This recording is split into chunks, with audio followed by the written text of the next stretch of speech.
the overwhelming majority of people actively avoid contemplating their own death. And the idea of actually preparing for death only really occurs to people when death is already imminent, you know? So you have like maybe someone that's really, really old and their life has pretty much run its course already. Death is really just around the corner, and they have to come to terms with that, and they have to learn how to accept that. And for them, that is a way of preparing for the inevitability of death. Also, you know, you have people that have been diagnosed with a terminal illness, and they've been given a deadline as to how long they've actually got left to live. And so they begin, you know, trying to tidy up things in their life and tie up loose ends and try and leave this life as peacefully as possible and come to terms with that fact in however long it is that they've got left. But, you know, in reality, we're all going to die. Everybody that's ever lived has died. All of us living now will die. And the truth is, we don't know when that's going to happen. We don't know how that's going to happen. And if we wait until the moment of death, or until death is, you know, just around the corner, before we start preparing, then how the hell can we expect to actually be fully prepared for that experience when it arrives? And, you know, this life only comes to an end once. You know, we're not going to die more than once in this lifetime, and so there's really no practice run. When it comes, and that's it, whether you're prepared or not. So it's very, very critically important that we utilize this lifetime that we're living right now as a means of practicing and preparing for our death, so that we can cultivate skill, navigate that experience as skillfully as possible, and we can actually dramatically enrich our lives in the process. And there's many ways of doing that, but the most powerful practice that we have at our disposal to prepare for our own death is the practice of lucid dreaming.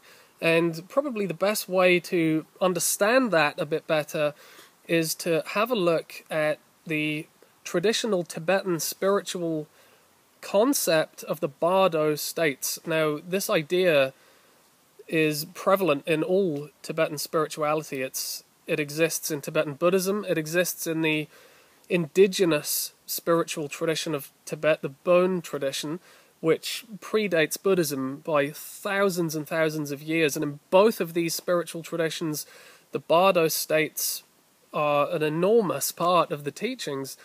And Bardo is a Tibetan word that basically translates as transition.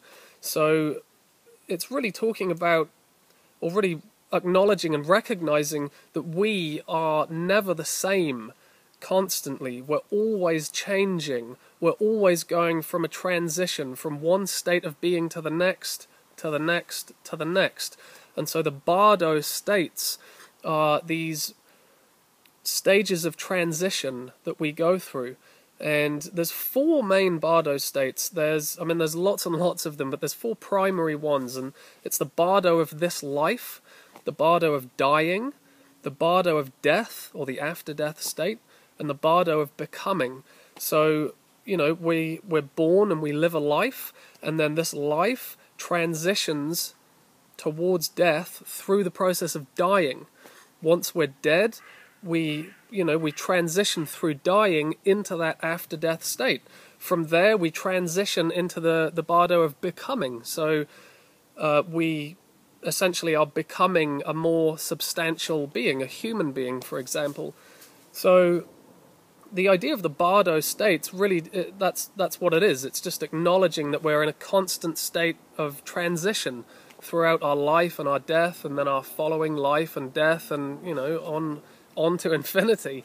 What's really referred to most of the time when the term Bardo is used is that state, that intermediate state beyond death and prior to another life arising. So the Bardo state generally is referred to as that state after death.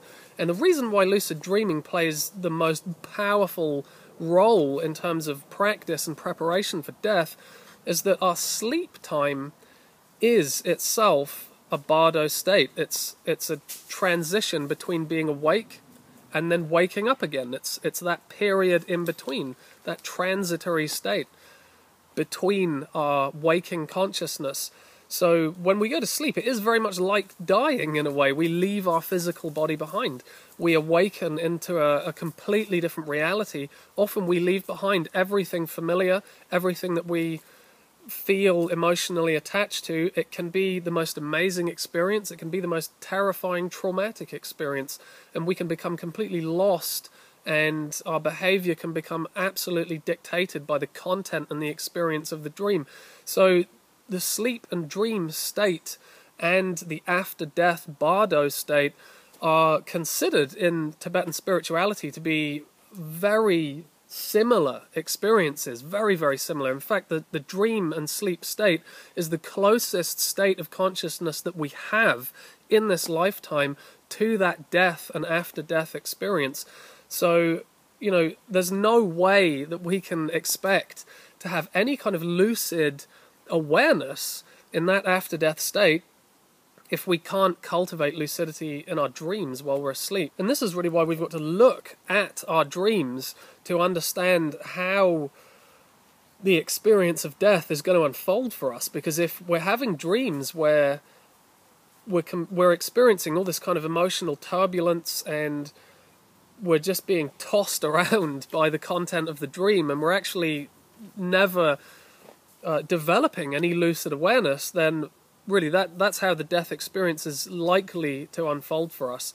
So utilizing this life and all of the opportunities that we have in this life to prepare for death is just so important, because, as I said, death is only going to come around once in this lifetime, and there's no practice run for that. So we do actually have potentially thousands and thousands more sleeps and more dreams and more opportunities to practice lucid dreaming before that time arrives.